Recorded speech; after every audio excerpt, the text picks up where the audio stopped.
બાપ્પાની વિદાય ગણપતિ બાપ્પા મોર્યા અગલે બરસ તું જલ્દી આના નાદ સાથે સમગ્ર વડોદરા ગુંજી ઉઠ્યું। ભાયલી વિસ્તારમાં બનાવવામાં આવેલ કૃત્રિમ તળાવ કે જ્યાં હજારો ભક્તોએ બાપ્પાનું વિસર્જન કર્યું છે। કૃત્રિમ તળાવમાં બાપ્પાનું વિસર્જન કરવામાં આવ્યું। હજારો લોકો ભેગા થયા। 10 દિવસ બાપ્પાની પૂજા અર્ચના બાદ ભક્તોએ ભારે હૈયે બાપ્પાની વિદાય કરી।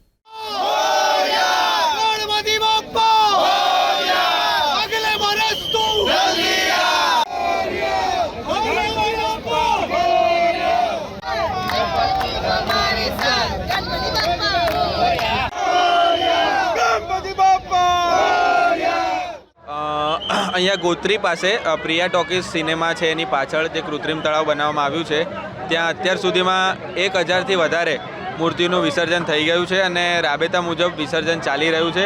વાસણા ફાયર સ્ટેશનની એક ટીમ અત્યારે અહીંયા રેસ્ક્યુ ઓપરેશન, કોઈ એવી જો ઘટના બને છે તો એના માટે રેસ્ક્યુ ઓપરેશન માટે 8 જણની એક ટીમ અહીંયા વાસણા ફાયર સ્ટેશનની અહીંયા અત્યારે સ્ટેન્ડ બાય રાખેલી છે, તેમજ લાઈફ જેકેટ્સ અને લાઈફ રિંગ્સ તળાવની ચારે તરફ રાખવામાં આવી છે, જેથી કરીને કોઈ પણ એવી દુર્ઘટના થાય તો તરત જ એને રેસ્ક્યુ કરી શકવામાં આવે।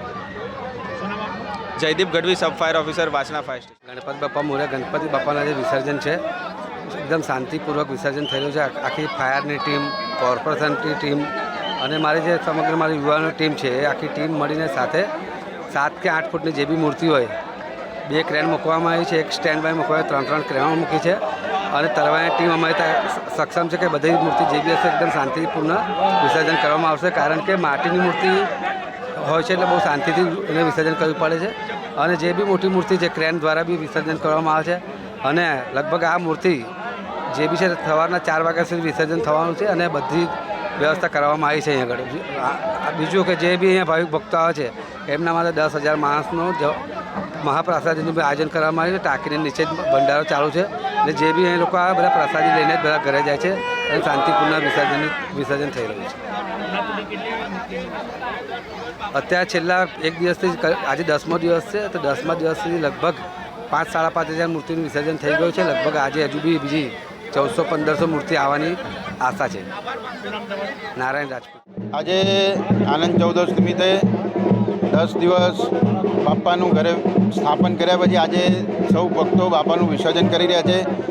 વોર્ડ 10ની અંદર આવેલ ભાયલી કૃત્રિમ તળાવ ખાતે ખૂબ મોટી સંખ્યાની અંદર ભક્તો બાપાનું વિસર્જન કરવા છે। ખૂબ ઉત્સાહ આનંદથી બાપાનું વિસર્જન થઈ રહ્યું છે।